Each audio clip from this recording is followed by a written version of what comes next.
La société de fusée d'Elon Musk, SpaceX, aspire à coloniser Mars avec des humains. Jeff Bezos, le fondateur d'Amazon, envisage qu'1 billion de personnes vivent dans l'espace. Mais, aux côtés de Musk, le PDG d'une entreprise spatiale privée adopte une approche différente de l'exploration spatiale et espère jouer un rôle dans la recherche de quelque chose d'inhabituel sur Vénus. Le principal objectif de Musk a toujours été Mars, mais il s'est récemment intéressé à d'autres planètes, en particulier Vénus. Par conséquent, plusieurs sondes ont été envoyées pour enquêter sur la planète avec l'aide d'une entreprise spatiale privée. Et Elon Musk a récemment révélé ce qu'une des sondes a découvert sur Vénus.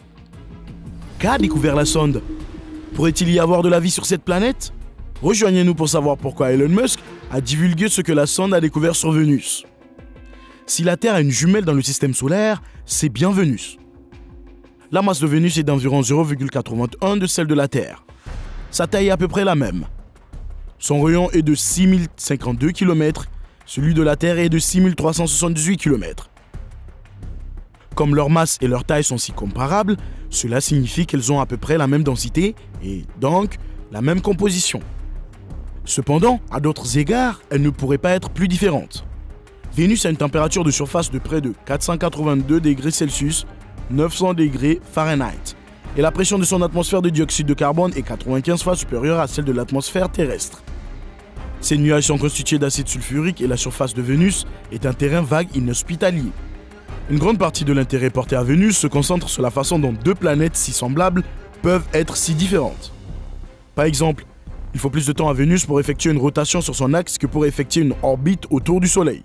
Il lui faut 243 jours terrestres pour effectuer une rotation, la plus longue rotation de toutes les planètes du système solaire, et seulement 224,7 jours terrestres pour effectuer une orbite autour du Soleil, ce qui fait qu'un jour vénusien est plus long que son année.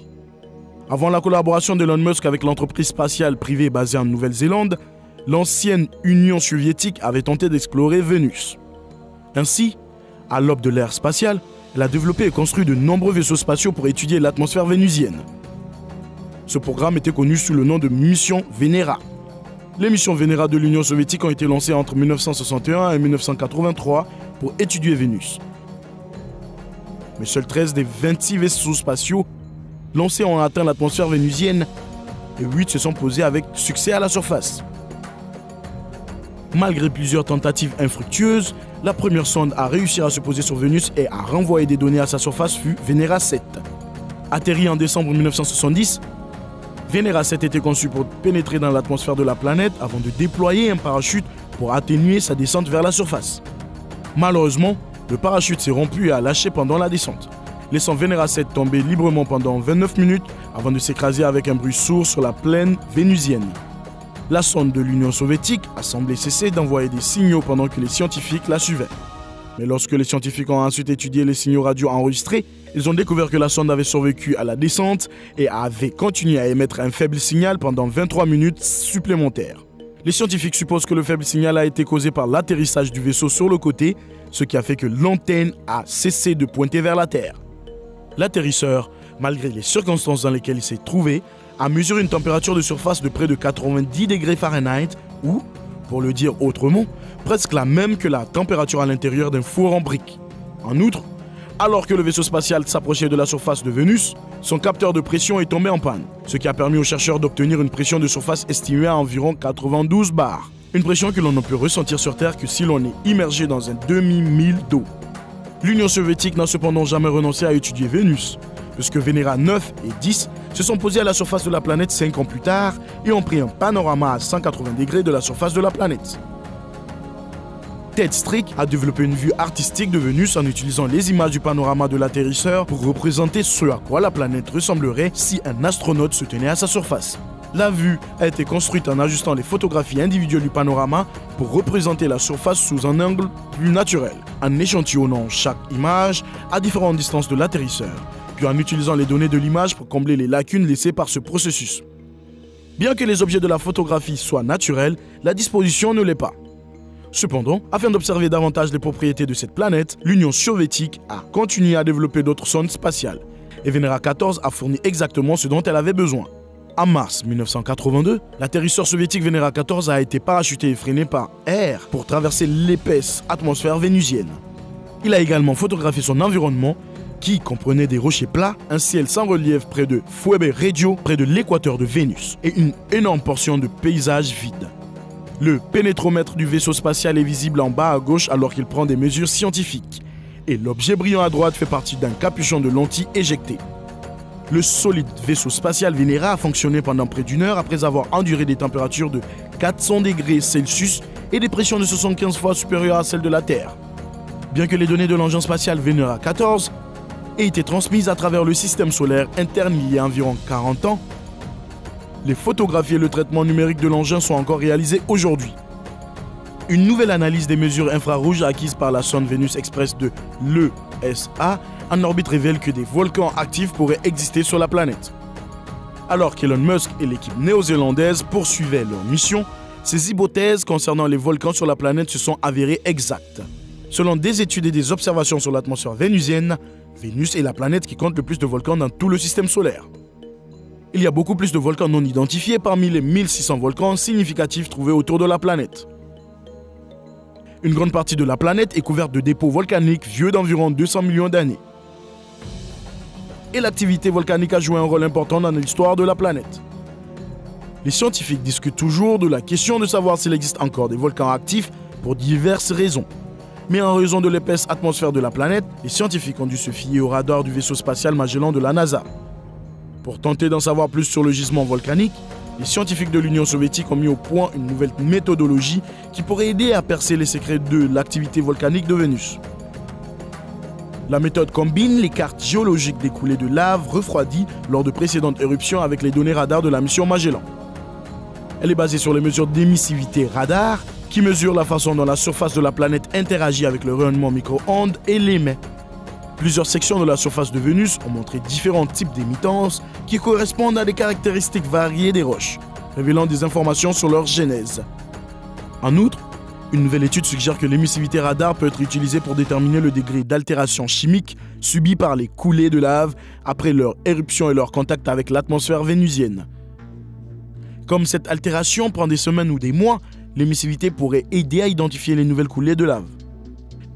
Les chercheurs ont utilisé des mesures d'admittance radar en conjonction avec la cartographie géologique pour comparer 3 volcans vénusiens, le mont Mat, le mont Osa et le mont Sapas.